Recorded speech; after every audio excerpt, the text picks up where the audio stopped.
Into Papa's Comic Books, where every page turns into an adventure just waiting for you. Ready to dive in? Hey there, Papa's Posse. Don't forget about that QR code. Take you to my eBay, YouTube, and Instagram page. Welcome back, everyone. Once again, it's time for Papa's Comic Books, coffee, and more. Well, welcome back to the channel, Papa's Posse. It's Papa's Comic Books, coffee, and more. And today we have Scary Tales, number 12, 35 cents, back in 1977. One of the stories in here, Closet of Death. And there's this date stamp right there. Now, before we begin, don't forget this book and others are available on my eBay page, Papa's Comic Books. Let's get to it. Magicians are a favorite of mine. The miracles which they perform before an audience never fail to stimulate childish astonishment in my icy bones, even though I know that they are tricking me with false bottoms, mirrors, and other such devices. They are all tricks, aren't they? There is no real magic, right? It's a monstrosity, darling, and I hate it, but we do need another closet. The house is overflowing with clothes. I could take off some of the decorations, sand it down, and stain it a mahogany color. What a shame. My uncle made a fortune with that closet before he went bankrupt. Coming from inside there.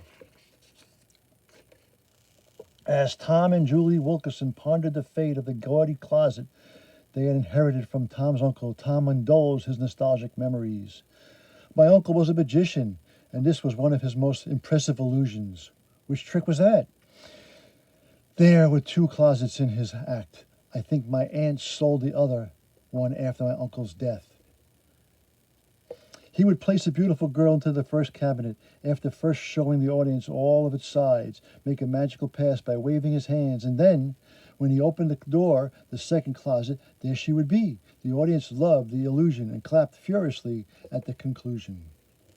He would open the closet to show that it was empty, and the girl had mysteriously vanished. My uncle taught me he did some of his tricks, but that one, he had always baffled me, and he never showed me how it was done. He used to say that every magician had one trick which he could do without gimmicks, one honest feat of magic, and that was his trick. I know you're sentimental about the closet, but I can't use it the way it is. All right, honey, if you get my toolbox, I'll start working. I wonder how he did it there. Must be a false door hidden in the walls, or, hey, Julie, just make your accidentally kick the door. Hey, Julie, just must have accidentally kicked the door when she left. Every logical impulse in his brain told Tom that when he reopened the door, his home would be there. But it wasn't. Honey, you've got to be more careful. Where the heck am I? This isn't my home. Excuse me, sir. I didn't see you come in. My shop. I hope that I haven't kept you waiting for too long. No. Where am I? Look. Will you tell me something about the cabinet? Where did you buy it? I purchased a closet for Mrs. Carty, her husband, a magician, and this was one of his props. Mrs. Carty is my aunt, so this is the second part of Uncle Charlie's vanishing girl illusion. It really works. The theater where I work is just down the block. I'm an actress now, and I know that you're an important lawyer. Oh, hey, Tom Wilkerson, don't tell me that after all these years you decided to look me up. Karen, is that you? I didn't expect to find you here. Wherever here is. I can't walk into the closet without everyone looking at me. Can we go somewhere quiet and talk? Karen brought Tom to her favorite restaurant, where they began an enjoyable discussion of Tom's early days. We had some wild times together. In fact, some of the con games he pulled were quite illegal. I still have most of the phony papers we printed. I kept them as souvenirs.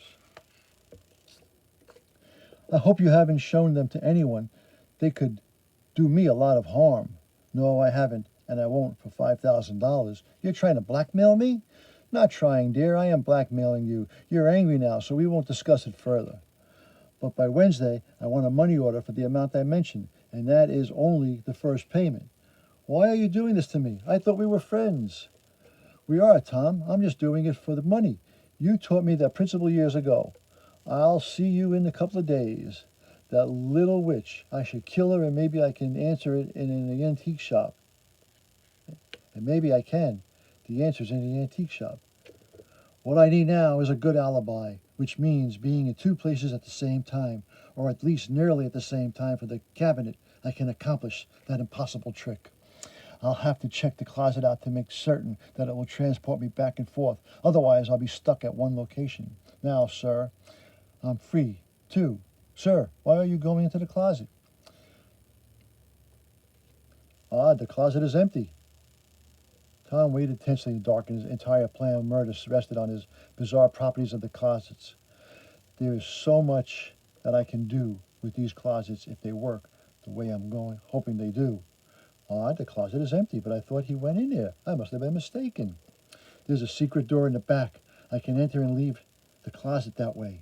So there you are. But how can that be? I looked in that closet only a few moments ago.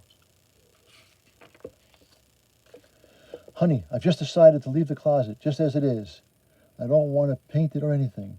If it means that much to you, Tom, then it's fine with me. By the way, how about if we invite some of our friends over Wednesday at about 6 o'clock? It will be for cake and coffee. I've been wanting to do that. I'll start calling them now. This is going to be so easy and clever that it's a shame I can't reveal it to the world. By Wednesday, Tom has gone over his plans several times.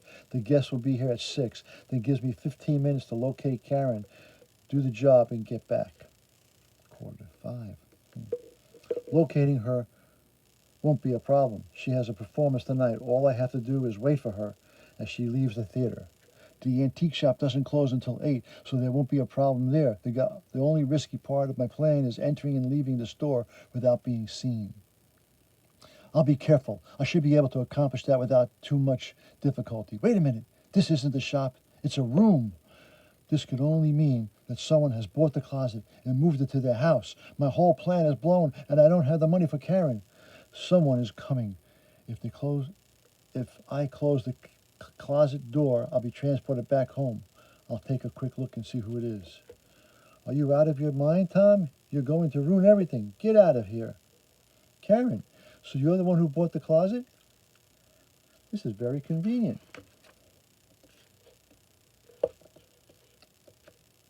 This will end your blackmail. It's your first and last payment. Bam, bam, Tom, don't.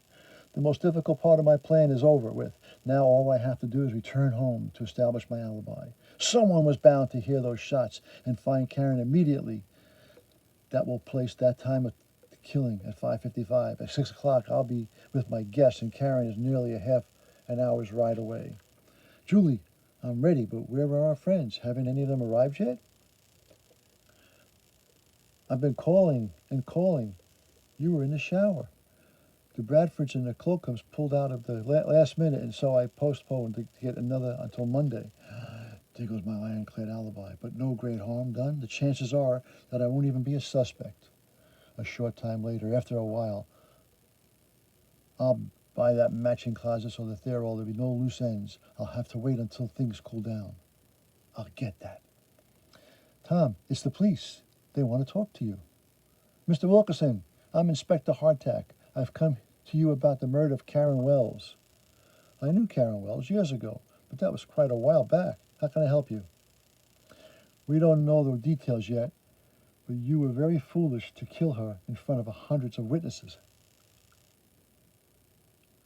We've come to arrest you for her murder. Right on stage of the play in which she was performing. I guess you didn't see the audience because of the bright lights, but they saw you. Come out of the closet, Karen. Come out of the closet. Karen had purchased for the play. This will end your blackmail. It's your first and last payment. The end. Oh, man. The Drowned Girl. It was summer, and Bentley Crawford decided to spend 2 weeks in a resort town by himself. However, he met Mary Ann Giles, who had other ideas, and for his entire vacation, Crawford was anything but alone. He couldn't get rid of the persistent girl, even after she became the Drowned Girl. Isn't it lovely out in the ocean? The sun warms and the salty spray from the waves cools you off. Be careful, Marianne, or you'll fall off. Sailboats are notorious for spilling. My vacation is nearly over, which means that I'll be going home tomorrow. What? You mean? What you mean is that you'll be going back to that skinny little witch who you're engaged to. What does she have that I don't? Money. Lots of money. She's heir to the Montague fortune. I'm not going to let you go. As soon as we hit shore, I'm going to write a letter and tell her about us. I've planned this marriage for a long time. I won't allow you to destroy my dream of wealth. I'm sorry about that, darling, but from now on, our lives will be linked together. Is that so? Then I'll tie the marriage knot right now around your neck. Ugh. And Cranford's face flushed red with anger, and the veins in his temple popped out like half-buried tree roots. He felt Marianne resist his tightening grip, but he was blinded to the struggles until he felt her body go limp. And I was very careful, and I didn't want to do this, but you forced me, Marianne. You told me that you had no family and no one is going to miss you. And I was very careful to keep our dates a secret, which means that nobody even knows that we were out together. You're just going to disappear and swim with the fishes. As the boat sailed back to the docks, a few bubbles, which encased Marianne's dying breath, drifted to the surface and then ceased. Cranford had worked for Montague's clothing store for 6 months as a sales clerk until he had met Julie Montague. His career soared from that day, and a short time later, he had become general manager of the store and in line for promotion of a district manager of Montague chain. Daddy, Ben's here. His car just pulled into the driveway. Come out and say hello to him. I'll be right there, Julie. I think that you've greeted Ben better than I could ever have. Of course, you've been away from each other for so long, nearly half a month. Julie, why don't you and Ben take a swim in the pool before dinner? Did you bring your set of trunks? Yes, I did, Miss Montague, and I would enjoy a dip. In a guest room beside the pool, Cranford digs through the suitcase in search of his swim trunks. I don't understand it. Everything is damp, but it couldn't be because I didn't bring any liquids with me, since the old man provides plenty of shaving cream and cologne. Oh, geez, where did I find this? It looks just like the suit Marianne wore but she was still wearing it. Honey, aren't you changed yet? You know the girl is supposed to be slower than the guy, not the other way around. I'll be ready in a second, babe. You go ahead in the pool and I'll meet you there. I'll figure this out later. If someone saw what I did out in the ocean, this may just be his way of setting me up for blackmail. The only thing I can do is wait to be contacted. Cranford was anxious to dive into the warm water since his bathing suit was moist from his luggage. Watch the dive, Julie. I have learned it on my vacation. Be careful, Ben. I won't be impressed if you break your neck. Cranford jackknifed with perfection and was congratulating himself as he cleanly sliced through the surface of the water when he saw another swimmer waiting for him. Marianne? Before Cranford could ascend to the surface, her icy arms clung to him and held him below water. Let go of me, I can't breathe. One great Herculean thrust broke into the Phantom's hold. With lungs painfully trying for air, Cranford swam upward. I'm free, but I need air. I hope I'm swimming to the surface and not deeper into the pool. Ben, thank God, you were down there such a long time. I thought you had drowned. What happened? I'm all right now, Julie. I was seized with a muscle cramp. I guess I shouldn't have been showing off. Let's go inside, honey. You're exhausted from your vacation. You should lie down. Slowly the water calms so that a ripple can be seen. Then the bubbles break through the surface.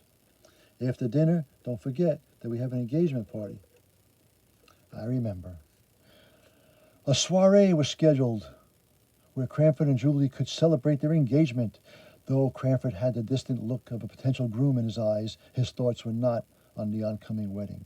That wasn't a hallucination I saw in the pool. Marianne has returned and she is trying to kill me, or at the very least, wreck my wedding. Ben, this is Mr. and Mrs. Johnson. They're close family friends.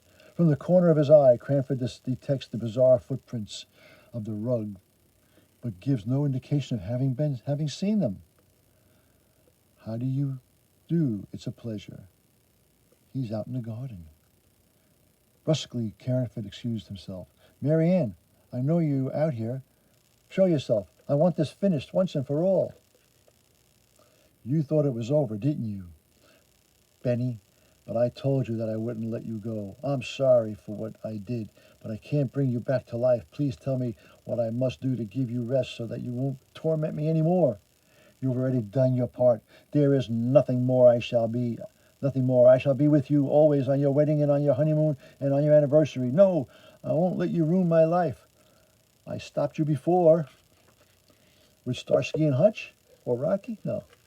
I stopped you before, and I'll stop you again. Ha ha ha ha. Ben, what are you doing? Julie. I was looking for you. Why did you grab my neck and try to strangle me? What is the meaning of this action? Can you explain this, Ben? I thought Julie was someone else. It was dark. Who? Who was I supposed to be? Who do you hate that much? I've got to get out of here. I'll call you, Julie, but I don't know when. Don't leave, whatever's bothering you. I want to help. Let him go, Pumpkin. He hasn't been the same man since he returned from his vacation. Allow him to work out his problems. Daddy, I love him so much. Where is he going? The murderer returned to the scene of the crime. She's out there. I even know the spot where I dropped her into the ocean. But what can I accomplish by coming back? Howdy, Mr. Cranford. I thought you went home. Weren't you going to get married or something? That was postponed, Ivan. I was thinking about taking my boat out for one more ride.